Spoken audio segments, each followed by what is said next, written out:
কোটা সংস্কার আন্দোলনের শিক্ষার্থীদের উপর হামলা চালিয়েছেন ছাত্রলীগের নেতাকর্মীরা।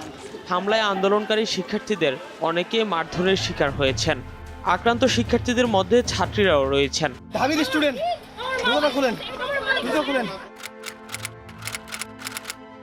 যদি আমি জুলাই 24টা একটু রিকল করার চেষ্টা করি, 17 তারিখ সকালে হচ্ছে আমরা মানে ডিউর স্টুডেন্টরা বিশেষ করে হল থেকে বের হয়ে ভিসি চত্বর গেছিলাম ভিসির পদত্যাগ বা হচ্ছে কোটার আন্দোলনটাকে ব্যাপকভাবে ছড়ানোর জন্য। তো তখন আমরা গায়েবানা জানাজা করি এবং ওই দিনকেই পুরো ঢাকা ইউনিভার্সিটি এবং জাহাঙ্গীরনগর ইউনিভার্সিটি ক্র্যাকডাউন করা হয়।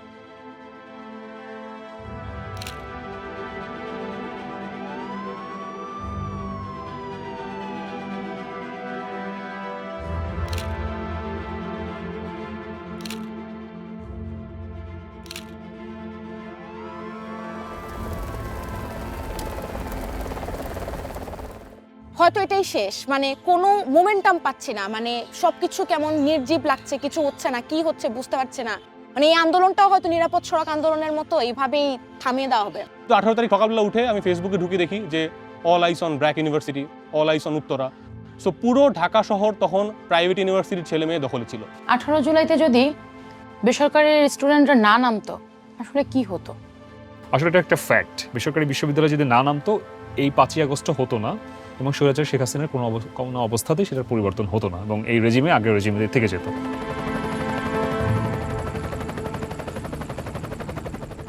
কোটা সংস্কার আন্দোলনের একটা বড় পার্ট ছিল যারা পাবলিক ইউনিভার্সিটিতে পড়ে, যারা হচ্ছে মানে সরকারি চাকরি বা সরকারি চাকরির জন্য পরীক্ষা দিবে বা বিসিএস ক্যাডার হবে বা বিসিএস এর জন্য পরীক্ষা দিবে।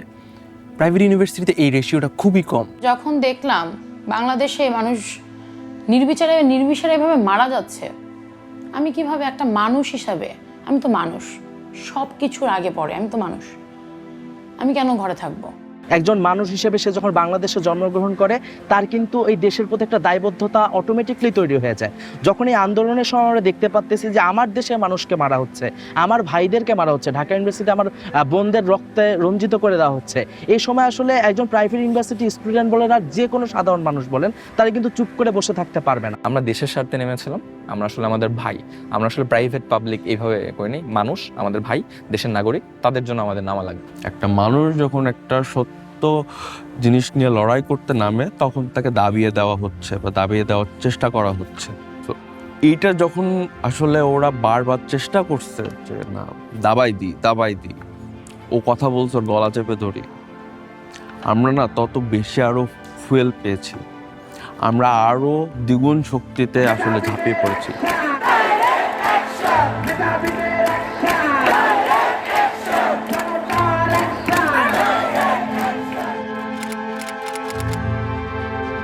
রামপুরের ব্রিজেই দেখলাম যে সব কিছু বন্ধ, বাস এগুলো কোনো কিছু চলছে না। আমি হেঁটে হেঁটে ব্র্যাক পর্যন্ত যেতেই জাস্ট অনেকগুলো স্টুডেন্ট জড়ো হয়ে আছে। আমি দাঁড়ানোর সাথে সাথে পর মনে হয় 4টা টিয়ার শেল, চারদিকে একদম থমথমে, এবং সাথে সাথে লাঠিচার্জ শুরু হয়। সামনের দিকে যারা বসেছিল সবাইকে লাঠিচার্জ করে ছত্রভঙ্গ করে দেওয়া হয়।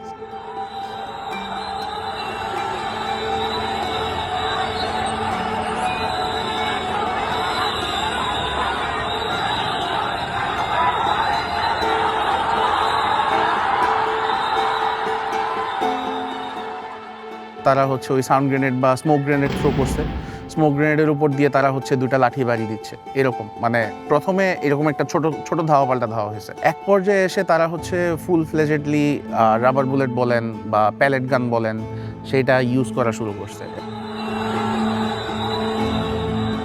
কানাডিয়ান ইউনিভার্সিটি এবং ব্র্যাক ইউনিভার্সিটি কাছাকাছি, সেদিক থেকে পুলিশের ধাওয়া পাল্টা ধাওয়া আসছে এবং তারা অগোচর অকপট এরকম ফায়ার করতে করতে আসছে। পাশে কোনো লোকজন ছিল না, লোকজন দাঁড়াতেই পারবে না, তারা ফায়ার করতেছে।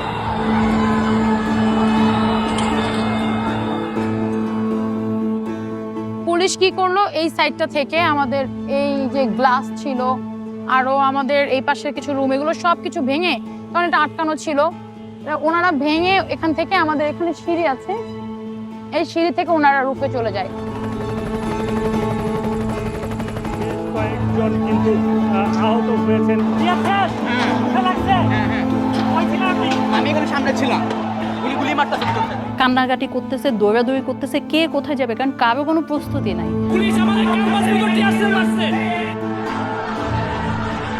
ব্রাকের সামনে থেকে অনেক ছেলেপেলেরা এত আহত হয়ে গেছে, এত রক্ত, হাঁটতে পারছে না। একটা ছেলে একটা লাঠি কোনো রকম রাস্তায় পেয়েছে, ওটা দিয়ে ভর দিয়ে হাঁটছে, তারপরে সে রাজপথ ছাড়ছে না। এটা যে কি আবেগ, কি অনুভূতি আমরা তখন ফিল করতে পেরেছি। এটা আমাদের বাংলাদেশ, কারণ বাংলাদেশটা যে এরকম একটা নির্মমতার শিকার হবে এটা 18 জুলাই না আসলে আসলে কেউ কখনো উপলব্ধি করতে পারতো না।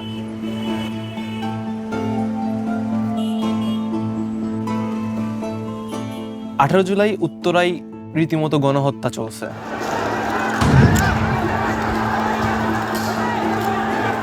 এটা ছিল আমার লাইফের সবচেয়ে ট্রমাটিক ডে, এবং আমি মৃত্যুর সামনে থেকে ফিরে আসছি বলা যায়। প্রাইভেট ভার্সিটি যারা আছে, নর্দার্ন, আইউবেট, মানারাত, উত্তর ইউনিভার্সিটি, আরও যতগুলো আছে, শান্তা মারিয়াম, ওয়ার্ল্ড ইউনিভার্সিটি, আমরা সবাই উত্তর আজমপুরে আমরা ব্লকেট করি। এই জায়গাটাই 18 তারিখের এমন যুদ্ধাবস্থা তৈরি হয়েছিল। এই পেট্রোল পাম্প যেটা আমরা এখানে পিছনে উত্তর আজমপুর যে পেট্রোল পাম্প, এই পেট্রোল পাম্পের সামনে কিছু টিন ছিল। তো ছেলেপেলে সেই টিনগুলো খুলে শিল্ড হিসেবে ইউজ করতেছিল রাবার বুলেটের এগেইনস্টে। আমরা লাল লাল ব্যারিকেডগুলো নিয়ে সামনে আগাই, আমরা টিন ভাঙি, একজন টিন ধরে থাকে, তার পিছন থেকে আরো কয়েকজন ইট মারতে মারতে আগাচ্ছি। আমাদেরকে দেখে চারপাশ থেকে আমাদের ভাইরা আসছিল, সেই মুহূর্তে পুলিশ আমাকে ফোকাস করে গুলি করে।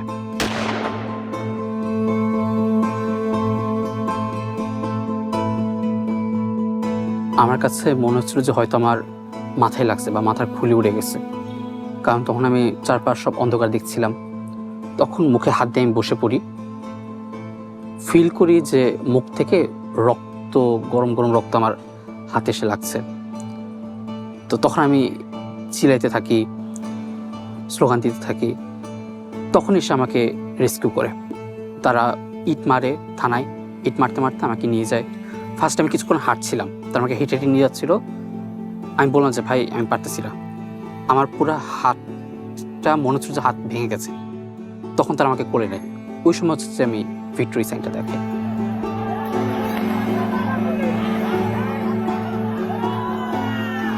মেডিকেল সেন্টারে যখন হচ্ছে হামলা বেশ মাঝামাঝি পর্যায়ে বারবার আমাদের আক্রমণ করা হচ্ছে, বারবার স্টুডেন্টরা মেডিকেল সেন্টারে এসে ফার্স্ট এইড নিয়ে আবার রাস্তায় নেমে যাচ্ছে। তো আমরা যখন মেডিকেল সেন্টারে ঢুকি তখন আমি দেখতে পাই যে আমার সাথে যে সহযোদ্ধারা আছে সবার পুরো শরীর হচ্ছে ঝাঁঝরা হয়ে গেছে পেটাল বুলেটসে। গোলাগুলির এই খবরের একটু পরেই আমরা দেখতে পাই একটা স্ট্রেচার, যেটা হচ্ছে একটা মানুষ শোয়া, এবং তার উপরে যেই ছেলেটার কাঁধে একটা পতাকা ছিল সেই পতাকাটা তার মুখের উপর দেওয়া। তো হুট করে ফোন আসলো যে ব্র্যাকের ভিতরে নাকি লাশ ঢুকছে। ব্র্যাকের অথরিটি বললো, আমি বললাম যে আমি তো দেখি নাই। তখন বললো তুমি একটু মেডিকেল সেন্টারের সামনে যাও। যখন মেডিকেল সেন্টারের সামনে গেলাম তখন দেখলাম একটা নিথর দেহ পড়ে আছে এবং তার উপরে বাংলাদেশের পতাকা দেওয়া। তখন আমি বুঝে গেছি ওটা জিল্লুর রহমানের লাশ।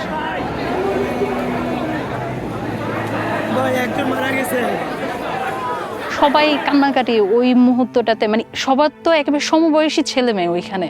ওই অনুভূতিটা কি, মেয়েরা চিৎকার করে কাঁদতেছে যে আমার ভাইকে মেরে ফেলছে, আমার ভাইকে মেরে ফেলছে, আমরা এখানে কিভাবে থাকি। মেয়েরাও তখন চলে গেছে রাস্তায়। একটা ছেলে আসছে, মারা গেছে গুলিতে, সরি। ও জানতো না, মানে ওর বাসায় কেউ জানতো না যে ও এখানে আসছে, ও না বলে আসছে। এবং ও না বলে আসছে, ওর বাসায় জানতো না যে তার ছেলে মারা গেছে, কারণ তার ফোন থেকে না কল করা হয়েছিল। আমাদের ভার্সিটির সামনে একটা ছেলে না, দুইটা ছেলে মারা গেছে, অনেকে আহত হয়েছে, নিহত হয়েছিল দুজনের একজন আমাদের ভার্সিটির মধ্যে ফায়ার করে তাকে হত্যা করা হয়েছিল, আর একটা ছেলেকে জাস্ট মাথায় গুলিটা লেগেছে এবং তার মগজগুলো, রক্তগুলো একসাথে গলে পড়েছে, সেই স্পটে মারা গেছে এবং তাকে হাতে হাতে সবাই ধরেও নিয়ে গিয়েছিল। তার বাসায় কেউ জানতো না যে তার ছেলে এই আন্দোলনে এসেছে এবং তার ছেলে মারা গেছে। সে বাসা থেকে বলেই আসে না। আমাদের ছেলে মেয়েরাই এইখানে, এইখানে এরাই আন্দোলন করতেছে, এই মানুষগুলোর উপরেই বুলেট চালাচ্ছে, মানে এদের জানের কি কোনো দাম নাই? শুধু ব্র্যাকের স্টুডেন্টই ছিল হাজার হাজার, ইস্ট ওয়েস্টের স্টুডেন্ট, ক্যানাডিয়ানের স্টুডেন্ট, ওই দিকে হচ্ছে বাড্ডার দিকের এত স্টুডেন্ট, প্রতি মুহূর্তেই হচ্ছে মানে স্টুডেন্ট আসছে, তারা হচ্ছে বুলেট বের করছে, ব্যান্ডেজ করে নিয়ে যাচ্ছে, আবার আন্দোলনে চলে যাচ্ছে। ভাইয়ারাও এক একজন মানে বুলেট নিয়ে হাসতেছে, বডির বিভিন্ন জায়গায় বুলেট, রক্ত বের হচ্ছে, আমরা সূচের মতো জিনিস দিয়ে, তারপর বিভিন্ন জিনিস দিয়ে হচ্ছে বুলেটগুলো বের করে দিচ্ছিলাম, বায়োডিন দিয়ে, আবার হচ্ছে কটন দিয়ে রেখে দিচ্ছিলাম, তারা সেই অবস্থায় আবার চলে যাচ্ছে, কেউ খুঁড়ে যাচ্ছে পায়ে ওই বুলেট নিয়ে। ঢাকার যে বৃহত্তর জায়গাগুলো আছে, রামপুরা, তারপরে বাড্ডা, অন্যদিকে বসুন্ধরা, উত্তরা, মিরপুর, ধানমন্ডি, এই যে জোনগুলো আছে বেসরকারি বিশ্ববিদ্যালয়ের শিক্ষার্থীরা নিত্য তেজগাঁও আছে, এই জোনগুলাকে কিন্তু আসলে একটা মানে অনেকগুলো ডট হিসাবে যদি আমরা ধরি, এই ডটগুলাকে আসলে পুসআপ কানেক্ট করেছে। সত্যি কথা বলতে আমার কাছে মনে হয় প্রাইভেট ইউনিভার্সিটির স্টুডেন্টরা শুধুমাত্র 18 জুলাই থেকে না, মানে আমি আমার ব্যক্তিগত অভিজ্ঞতা থেকে যেটা দেখেছি, জাহাঙ্গীরনগর বিশ্ববিদ্যালয়ে যখন 14, 15 এবং 17 তারিখ 3 দিনই হচ্ছে আমরা ভয়াবহ আক্রমণের শিকার হই, কিন্তু 15 তারিখের যে রাতের বেলা যে আক্রমণটা, যেটা লাইভ সামাজিক যোগাযোগ মাধ্যমে সবাই দেখতে পেয়েছে, তো 16 তারিখ আসলে জাহাঙ্গীরনগর বিশ্ববিদ্যালয়ে বিশাল বড় একটা জনস্রোত নামে, এবং এই জনস্রোতার আমি বলবো 60% ছিল আমাদের ক্যাম্পাসের বাইরের শিক্ষার্থীরা, অর্থাৎ বিভিন্ন প্রাইভেট বিশ্ববিদ্যালয়ের শিক্ষার্থীরা। আমাদের পাশেই ড্যাফোডিল ইন্টারন্যাশনাল ইউনিভার্সিটি আছে, উত্তরা ইউনিভার্সিটি আছে, গণবিশ্ববিদ্যালয় আছে, এই ধরনের বিভিন্ন প্রাইভেট বিশ্ববিদ্যালয়ের শিক্ষার্থীরা কিন্তু একদম শুরু থেকে, অর্থাৎ যখন থেকে আমাদের উপর হামলা হলো তখন থেকেই তারা আমাদের পাশে একদম সশরীরে, অনলাইনে সমর্থন তো আছে কিন্তু একদম সশরীরে তারা আমাদের সাথে এসে দাঁড়িয়েছিলেন। জাহাঙ্গীরনগর ইউনিভার্সিটি বলতেছিল যে ওদের সবকিছু বন্ধ করে দিচ্ছে, লাইট বন্ধ করে দিচ্ছে, ছাত্রলীগ পুলিশ অত্যাচার করতেছে, গুলি চালাচ্ছে, কেউ বের হতে পারতেছে না। তখন আমাদের এই ড্যাফোডিল ইন্টারন্যাশনাল ইউনিভার্সিটি থেকে আমরা প্রায় অনেক স্টুডেন্ট, প্রায় কয়েক হাজার স্টুডেন্ট তাদের ওখানে যায়, এখান থেকে তো অনেক দূরে ড্যাফোডিল, সেখানে যাই তাদেরকে উদ্ধার করার জন্য। এটা আমাকে অনেক আন্দোলন কেন্দ্রিক অনেক স্পেয়ার যোগায় যে হ্যাঁ আমরা হয়তো বা কিছু না করতে হলে এটা করছি, অন্তত ওদের আমাদের এক পাবলিকান ভাইদের সহযোগিতা করছে। একটা ছেলের হাতের এখানে গুলি লাগছিল, ওই ওই ওই ছাত্রলীগের ছেলে পেলেদেরই গুলিতে, ওর এখানকার হাড়টা ফেটে বাইরে বের হয়ে আসে। ডাক্তার হচ্ছে দূর থেকে মানে ওর যে এখানে মাসেলে যে ইনজেক্ট করবে অ্যানেস্থেসিয়া, এটা দেওয়ার একটু ওয়ে ছিল না, মানে মাসেলটা খুলে মানে ঝুলে আছে এখানে, আর সাদা হাড়টা বের হয়েছে, হাড়টা ফেটে গেছে। মহিলা যে ডাক্তার ছিল উনি কাঁদতেছে আর দূর থেকে এভাবে স্প্রে করতেছে অ্যানেস্থেসিয়াটা, এরকম একটা অবস্থা। তো আমি ওনাকে নিয়ে গেলাম যে ম্যাম দেখে এই কিছু করা যায় কিনা, কিছু একটা দেন, বেঁধে দিই অন্তত। বুলেট তো আর বের করার ওয়ে নাই ওই সময়। তো ওই মহিলা ডাক্তার উনি আমাকে একটা গজ দিয়ে বললো যে বাবা তুমি হচ্ছে প্রেস করে ধরে রাখো, অনেক বেশি চাপ দিবা। আমি চাপ দিতে গেছি যে ব্যথা দেখি চিল্লাচ্ছিল যে ব্যথা পাচ্ছে, তো বলছে তুমি যত বেশি ব্যথা পাক সমস্যা না, তুমি চেপে ধরে রাখো। তা আমার এই যে আঙ্গুলের এই 3টা ফাঁক দিয়ে হচ্ছে গরম গরম রক্ত চুয়ে চুয়ে পড়তেছিল, মানে দেখতেছিলাম যে ব্লিডিং হচ্ছে, মানে আমি একটু জোরে প্রেস করলে দেখি যে আরও ব্লিডিং হচ্ছে, ওয়ে ছিল না, ব্লিডিং বন্ধ করার ওয়ে নাই, হাত দিয়ে রক্ত বের হচ্ছে। একটু পরে দেখি যে কথা বলতেছে না, আমি হচ্ছে ওর হচ্ছে মুখে এভাবে ধরে মারতেছিলাম যে এই তোমার নাম কি, কথা বলো, চোখ খোলো, no response, he was dead. ওই একই দিনে 5 থেকে 6 জনকে আমরা রাস্তায় সরায় রাখছি, ডেড বডি।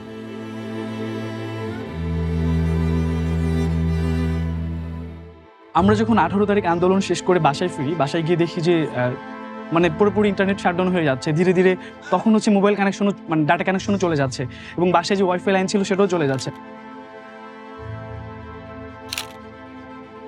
একটা বড় ব্যাপার হচ্ছে আপনি দেখবেন কিনা প্রাইভেট ইউনিভার্সিটির ছেলেরা কখনোই মানে কি বলবো যে ডিসকানেক্টেড ছিল না। এটা রিজন হচ্ছে যখন অনলাইন বন্ধ তখন আমরা কয়েকটা আইপি অ্যাড্রেস পাইতাম আমাদের এখানে, যে এই আইপি অ্যাড্রেসে ঢুকেন, আমরা সবগুলো ফুটেজ দেখতে পাই কে কোন, এবং আমরা চ্যাট করতাম আইপিতে, কারণ তখন জাস্ট ওয়াইফাইটা মানে বন্ধ ছিল, বাট এই যে আইপি যেরকম আমরা যেরকম এফটিপি সার্ভারগুলো ইউজ করি, এরকম সার্ভার ইউজ করতাম। আমরা কন্টিনিউয়াস মানুষকে ফোন দিতাম দেশে, এবং সেখান থেকে আমরা বিভিন্ন অ্যাপসের মাধ্যমে স্কাইপ, ইওলা এই টাইপের অ্যাপসগুলোর মাধ্যমে আমরা ফোন দিতাম, এবং হচ্ছে নর্মাল নেটওয়ার্কে ফোন দিতাম, ইন্টারনেট যেহেতু ছিল না, সেখান থেকে ইনফরমেশন যা পেতাম সাথে সাথে আমরা এটার আপডেটটা দিতাম। এভারকেয়ার হসপিটালে আমি যখন যেতাম, ওইখানে অনেকে দেখা যেত যে বিভিন্ন সময় আমি যারা আহত ছিল তাদেরকে নিয়ে যখন যেতাম, দেশের বাইরে থেকে তাদের আত্মীয় স্বজনকে দেখতে আসতো, এদের সাথে একটু সম্পর্ক স্থাপন করে এদের কাছে একটা পেন ড্রাইভ দিয়ে আমি আমার যত ভিডিও করা ছিল সবগুলো আমি দিয়ে দিতাম। এই কাজটা আমি করতাম সবসময়। আমি 5 জনকে ফোন দিচ্ছি এবং এই 5 জনকে ব্রিফ করছি যে আপনি আরও 5 জনকে ব্রিফ করবেন। মানে এইভাবে আসলে একটা ইন্টার কানেকশনের মাধ্যমে আমরা সবগুলো ডিপার্টমেন্ট সবগুলো যারা আছে আর কি সবাইকে কানেক্ট করেছিলাম। তো এরপরে আমরা হচ্ছে মানে ট্রাই করতেছি বিভিন্ন ইউনিভার্সিটির গ্রুপগুলোতে খুঁজতেছি যে এই গ্রুপগুলোতে কারা বেশি পোস্ট দিচ্ছে, এদের সাথে যদি আমরা কানেক্ট করতে পারি তাহলে হচ্ছে ওই ইউনিভার্সিটি থেকে আমাদের সাথে পাবো। এবং গ্রুপগুলোর মজা হচ্ছে কিছু সাংকেতিক নাম দিতাম, যে খেলার মাঠ, ময়দান, এই টাইপের লেখা দিতাম, যাতে করে আমরা জানতাম তো পুলিশ তখন চেক করতে পারে এবং চেক করে যাতে কোনো কিছু না পায় ওরকম ভাবে। সো ওই গ্রুপগুলোর মাধ্যমে সবসময় তথ্য জানিয়ে দিতাম। সো এটা কিন্তু অনেক বড় জিনিস, গোটা ওয়ার্ল্ডে আমি জানি না, বাট এই যে জুলাই অভ্যুত্থানে প্রাইভেটের যদি কোনো স্টেক দেওয়া লাগে এই জায়গাটাতে এইটা এইভাবে তুলে আনা লাগবে যে আইপি অ্যাড্রেসের মাধ্যমে সব বন্ধ, বাট আমরা কমিউনিকেটেড আছি, আমরা জানি যে নাহিদ কি বলছে, আমরা জানি যে আসিফ কি বলছে, ওরা আসলে কোথায় আছে বা আমাদের কি স্টেপ নেওয়া লাগবে। কমিউনিকেটেড কিন্তু আমরা সবসময়ের জন্য রয়ে গেছি।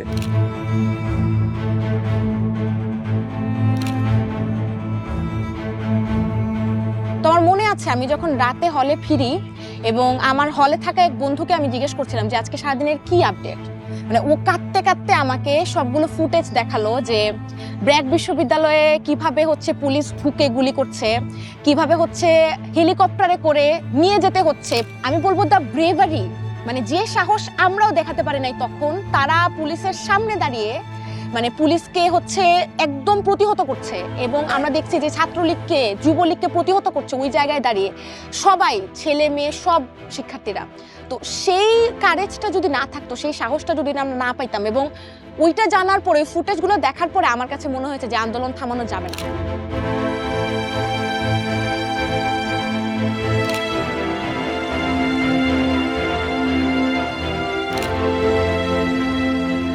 আপনি যদি বলেন আমার তো কোনো স্বার্থ ছিল না, আমাকে কেউ টাকা পয়সা দেয়নি, আমি অট্টালিকা করব না, আমার বাবা মা আমাকে পড়িয়েছে তাদের কষ্ট অর্জিত টাকা দিয়ে, আমি খেয়েছি, পড়েছি, ঘুমাইছি, আড্ডা দিয়েছি, এর বাহিরে তো আমার আর কোনো কাজ ছিল না। পুরোটাই হচ্ছে একদম গ্রাসরুট লেভেলের আন্দোলন। সবাই নিজের জায়গা থেকে নিজের তাগিদে নেমে এসেছে, কোনো ব্যক্তির ডাকে বা কোনো নেতার ডাকে বা কারো ব্যক্তির স্বার্থ এখানে আসলে ছিল না যখন আমরা আন্দোলনে নেমেছি।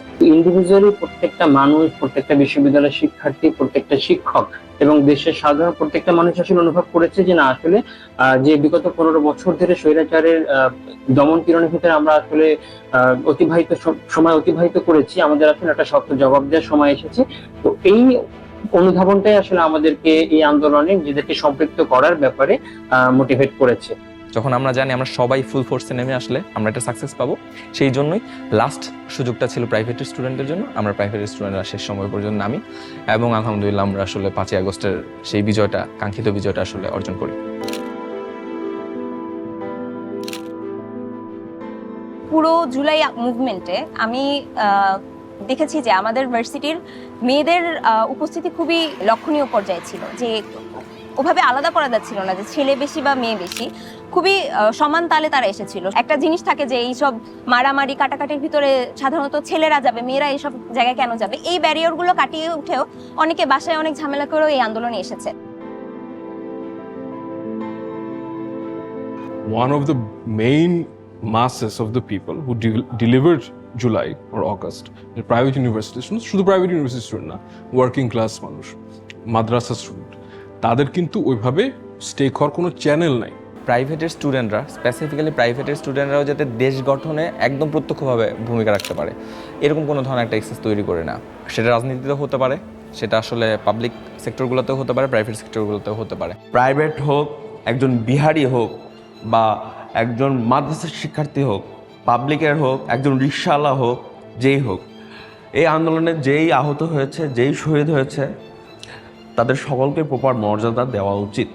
পরবর্তীতে যদি যে কোনো গভর্নমেন্ট, যে গভর্নমেন্টে আসুক না কেন, যারা হচ্ছে জনগণের ম্যান্ডেট নিয়ে নির্বাচিত সরকার হবে, তারা যেন কখনো জনগণের গায়ে যেন হাত না তুলে। ঢাকা শহরের প্রত্যেকটা দেয়ালে যে গ্রাফিতি হয়েছে সেখানেই সবাই বলে দিছে যে তারা আসলে কেমন দেশ চায়, যেখানে বৈষম্য থাকবে না, যেখানে হচ্ছে আমরা যেই মনে করেন সিস্টেম্যাটিক অপারেশন দেখে আসি সেটা থাকবে না। নতুন বাংলাদেশকে তারা যাতে মানে স্বাগত জানাইতে পারে, ওই বাংলাদেশ যাতে আসে, ওই সিওরিটিটা যদি আমি কখনো পাই, আজকে একবার না, যদি 10 বার জুলাই আসে আমি 10 বার জুলাই ছাড়তে পারি। আমাদের যারাই মাঠে ছিল সবারই ভাষ্য ছিল যে যত কিছুই হোক আমরা মাঠ ছাড়বো, এবং যারাই আহত হয়েছে, যারাই গুলি খাইছে, ভাই আমি মরে গেলে মরে যাই, কিন্তু আপনারা এই খুনি হাসিনার পতন করে তারপরে মাঠ ছেড়ে যাবেন। আম্মুকে ভালো করে না বলে আমি চলে আসছি। জাস্ট আসার সময় আমার ছোটো বোনকে বলে আসছি যে আম্মুকে দেখে রাখিস, আর আমার যদি লাশ আসে এই লাশ আওয়ামী লীগের পতন না হওয়া পর্যন্ত এই লাশ যেন দাফন না করে।